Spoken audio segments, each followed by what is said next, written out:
Chapter 19. Seth. "You're good for business, Seth," Ian exclaimed as another woman left the hardware store, having just purchased a couple of tester pots of paint I was sure she didn't need. I managed to paste on a smile, but in truth, my head was anywhere but on work right now. "I'm going to do inventory," I told him as I headed through the back of the store. "Call me if you need anything, okay?" "I need you to stand outside and bring in all these girls," Ian joked. "I don't think we've had so many people in here in years." I grinned, but I didn't really feel like it. He was right. It had been busier in here today than I had ever seen it before, as the stragglers who hadn't been able to make it to the store yesterday scouted me out wherever they could find me. Normally I wouldn't have minded, but I was distracted by my phone, or rather the complete lack of activity on it. I hadn't heard from Georgia all day, and it was starting to worry me. She was usually quick to get back to my messages, but we were drawing up on the end of the working day, and there was nothing from her, not a word. What was going on? I thought things had been going well, especially after everything that had happened the day before. She had seemed so relieved to bring in all that money, and more than that, to see the way the community had banded around her. Had something happened? I couldn't help but wonder if Wharton had stuck his nose in again and started causing more trouble. But I wasn't sure how he would have pulled that off, given that she had the cash to silence him now. I checked my phone again and fired off another text to Georgia before I turned my attention back to work. It was Christmas Eve, and normally I would have been winding down for the Christmas season once and for all today, but Ian had called me in, and I had decided it would be best for the sake of my new job to stay on his good side. In reality, when I had gotten here, his wife had interrogated me about my modeling work and floated the idea of me doing another signing in the hardware store, which I hadn't agreed to yet, but I hadn't shut down either. If it brought a little more business to the small town, it was probably a good thing, right? I would head over to the bookstore at the end of the day to make sure there was nothing going on with her, I told myself.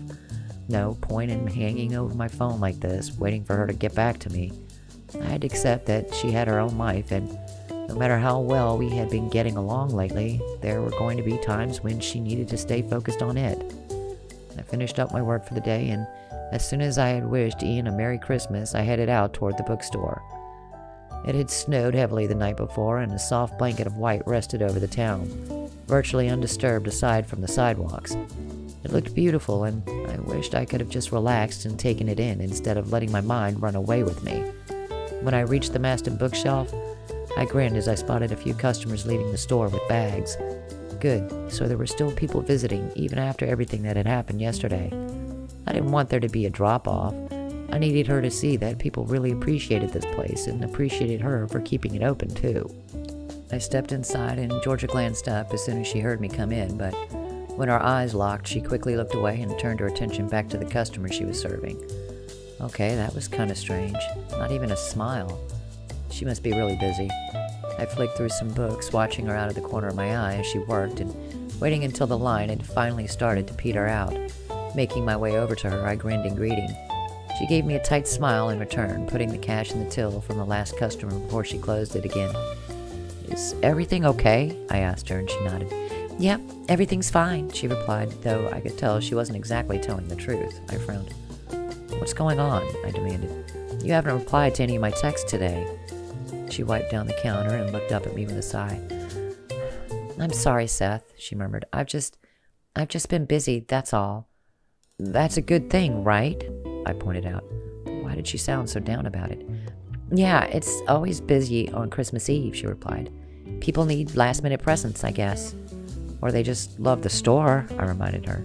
She snorted, though there wasn't much humor in it. "Not sure about that," she replied. "Excuse me, I think I'm going to close up for the day."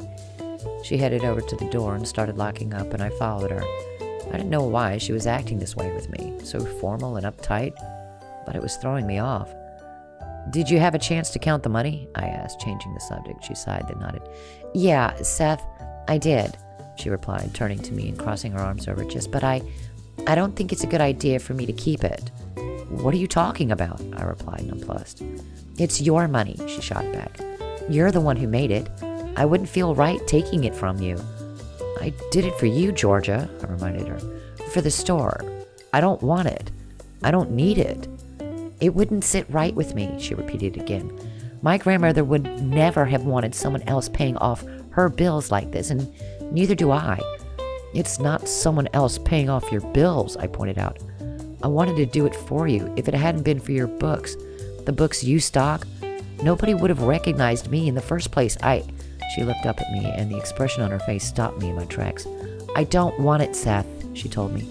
And I can pay off the bills with my new customers who've been coming in. I think, anyway. And those donations, I reminded her. You were so worried about the community not supporting you, but look at how they came around to help you when they heard the store might be in trouble. That's my grandmother's influence, not mine, she replied, as she made her way back to the counter. I followed behind her, frustrated.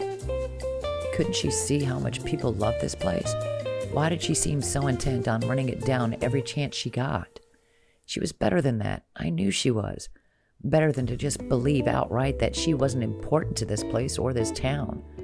She pulled the lockbox from under the counter and pushed it toward me. Here, she told me. This is the money from the photos. It's yours. I don't want it. I pushed it back toward her, but she didn't move her hand. Georgia, why are you doing this? I asked her, incredulous. You know I wanted to help you. You don't get it, she told me, her voice hitching slightly as she spoke. I should be able to do all of this by myself, but I couldn't. I let my grandmother down. She was the one who got this place up and running. She was the one who convinced people to come here over and over again, but I'm just so stuck in my own head. I haven't been able to do the same thing. It's not your fault, Georgia, I assured her gently.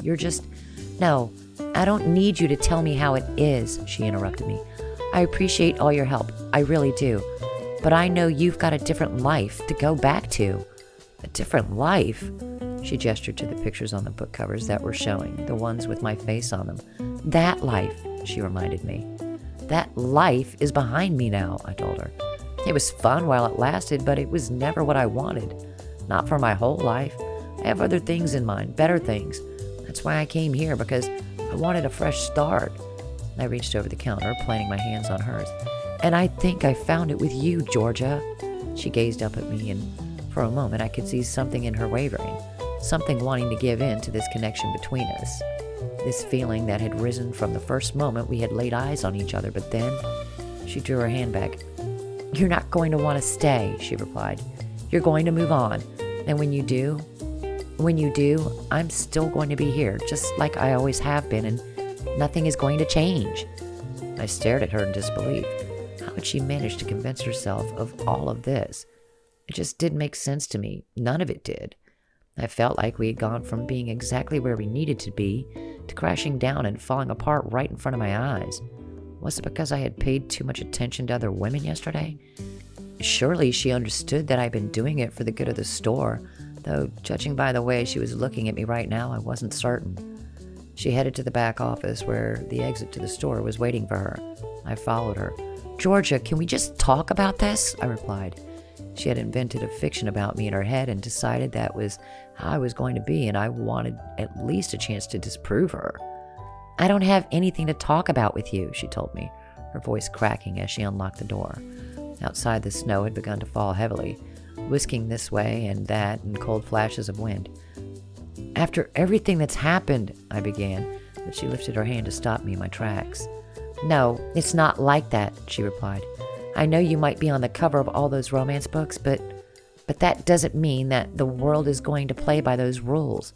Real life doesn't work that way. Before I could follow her out into the cold, she rushed off toward her car, leaving me standing in the doorway, too stunned to speak and desperately trying to wrap my head around what the hell had just happened.